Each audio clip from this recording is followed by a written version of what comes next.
Al-Quran tidak pernah saya dapati Allah pernah berfirman kepada Muhammad.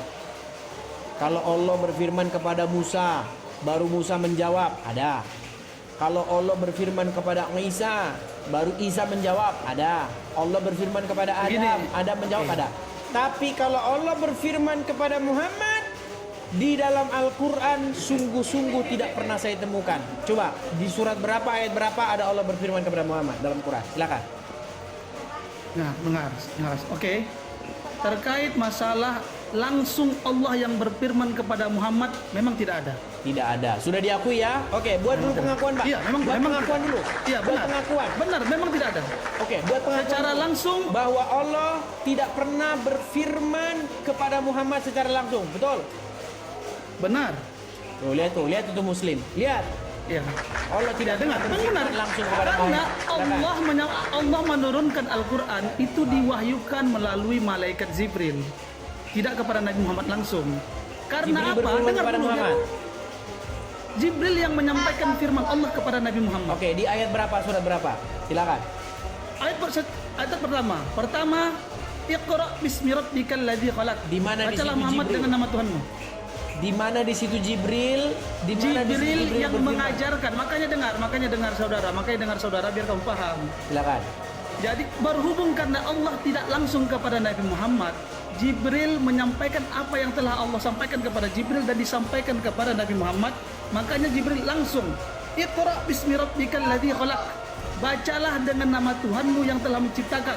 Itu seruan dari Jibril kepada Nabi Muhammad. Karena Nabi Muhammad sifatnya diajarkan dia kepada. Kenapa? Karena Nabi Muhammad itu memang real, tidak mengarang dan tidak mengada-ngada, tidak menulis sendiri Al-Quran itu. Karena sifatnya Al-Quran diturun, dihafalkan dan turun secara berkala, tidak langsung plak Al-Quran. Bukan seperti itu, saudara. Sudah? Paham? Sudah? Sudah, silakan. Baik. Berapa lama Al-Quran turun? Saya kurang tahu berapa lama. Intinya Al-Quran itu terakhir turun. Saya lupa juga. Saya lupa ini. Baik. Di dalam pemahaman orang Islam, turunnya Al-Quran itu katanya 22 tahun, 22 bulan, 22 hari, betul? Saya lupa. Jujur saya lupa. Baik. Saya akan bantah semua apa yang Anda katakan. Baik. Pertama, Anda mengutip satu surat, yaitu surat Al-Alaq. Ya, Anda katakan bahwa di situ Jibril yang berkata kepada Muhammad. Tapi sayang, itu tidak ada dalam Al-Quran itu sendiri. Lu nggak ada. Di situ tiba-tiba, sebentar. Tadi abang bicara, ya kan? Iya. Nah, begini, di situ tidak ada kata-kata Jibril. Kalau ada di situ kata-kata Jibril, saya terjun dari Monas, kan? Nggak ada. Nggak ada, Bang.